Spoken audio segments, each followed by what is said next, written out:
James Buster Douglas Knockout Boxing is one of the games I bought a long time ago and never really played it. I made sure that it worked and then I put it on a shelf for later.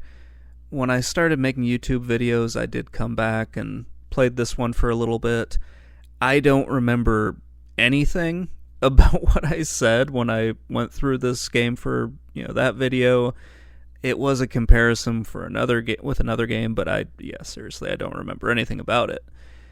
The first I had heard about this game was when I had read a few books about Sega.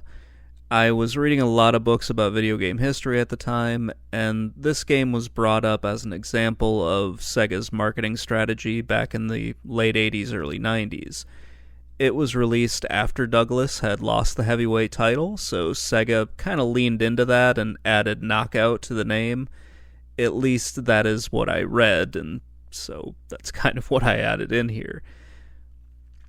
I wanted to take a fresh look at this game, especially since I didn't really remember what I said in that video, and I have read a little bit more about it, so now I know a little bit more about the history. This isn't a game that my friends and I rented, so I don't really have any nostalgic connection with it. I originally read about this game in the book Console Wars. It was an interesting story, but I don't really know how historically accurate that is. The next time the game came up was when I read Playing at the Next Level by Ken Horowitz. A few other books that I might have read have mentioned it. I do remember hearing a few versions of the story, or at least reading a few versions of it. What Console Wars does is it tries to recreate the conversations that were had at Nintendo and Sega during that time. This means that it's more of like a historical narrative. It doesn't mean it's totally inaccurate, it just means the person writing it is trying to make an interesting story. So it's telling history, but it's taking a little bit of a liberty with the source material.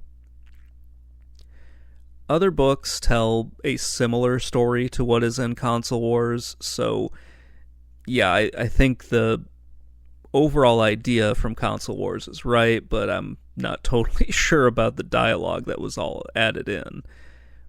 What all of these books kind of agree upon is that Sega's marketing strategy in the late 80s, early 90s was to get a bunch of athletes and license them, or at least license their likeness for sports games. They wanted to take, both athletes, coaches, celebrities, and they were trying to use their names in order to gain attention for their games. The most notable, I think, were Michael Jackson, Joe Montana, and Tommy Lasorda. There were others like David Robinson, Buster Douglas, Evander Holyfield.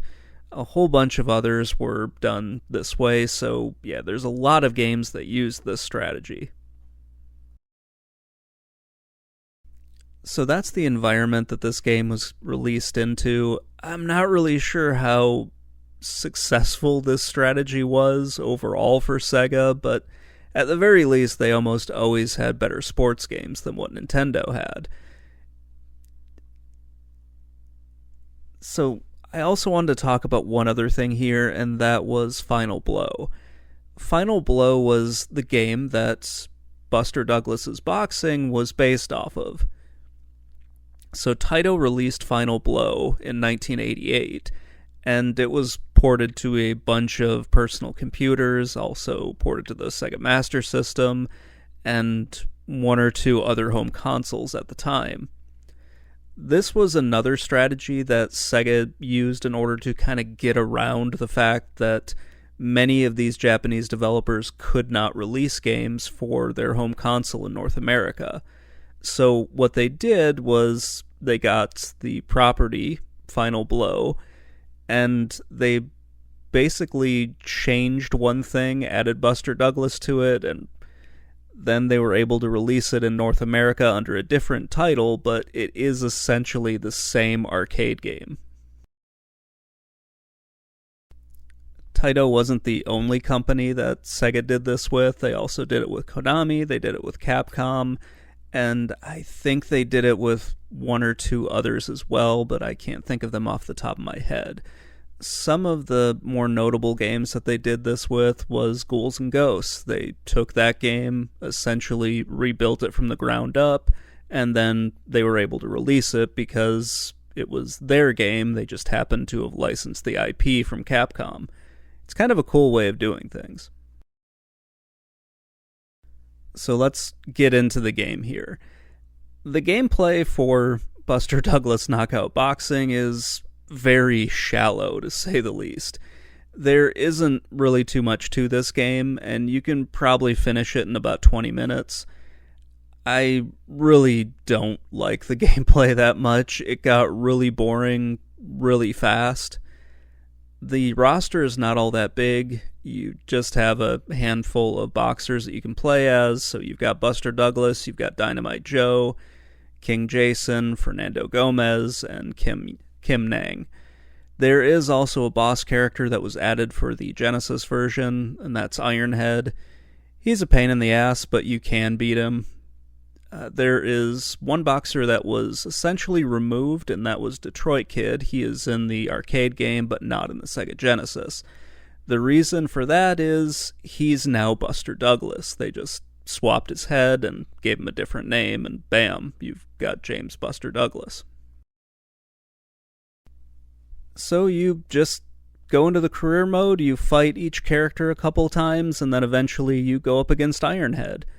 The difficulty does increase with each fight, so that's kind of interesting, but overall the gameplay is just not really that great.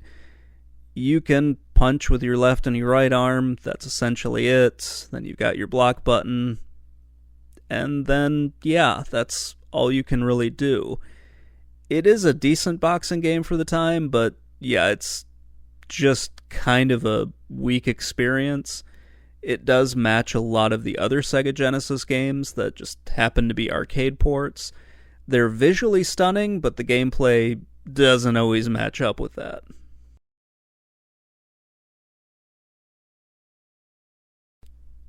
The game is visually impressive. It feels like one of those games that is meant to just show off what the console could do, but the gameplay doesn't necessarily match with what you're looking at. It is an arcade port, which is what Sega was trying to do at the time, and many other home consoles were still trying to do in the 80s. They wanted to take the arcade experience and bring it onto the home console.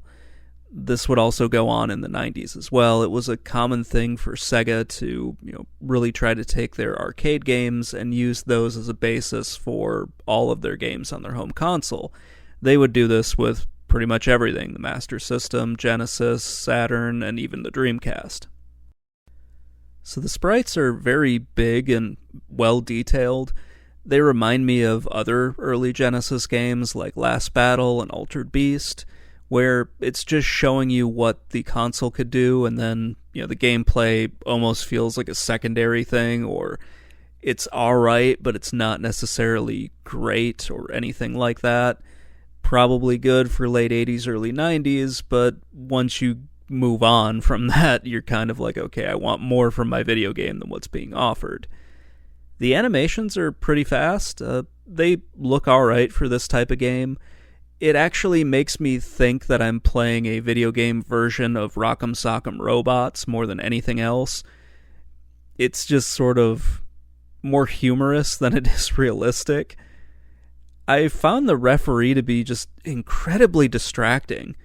He just kind of stands there in the center of the screen and he stares at you with his dead eyes. It was really kind of creeping me out after I noticed it.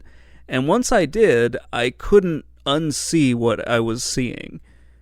I'm probably going to have nightmares about this guy, honestly.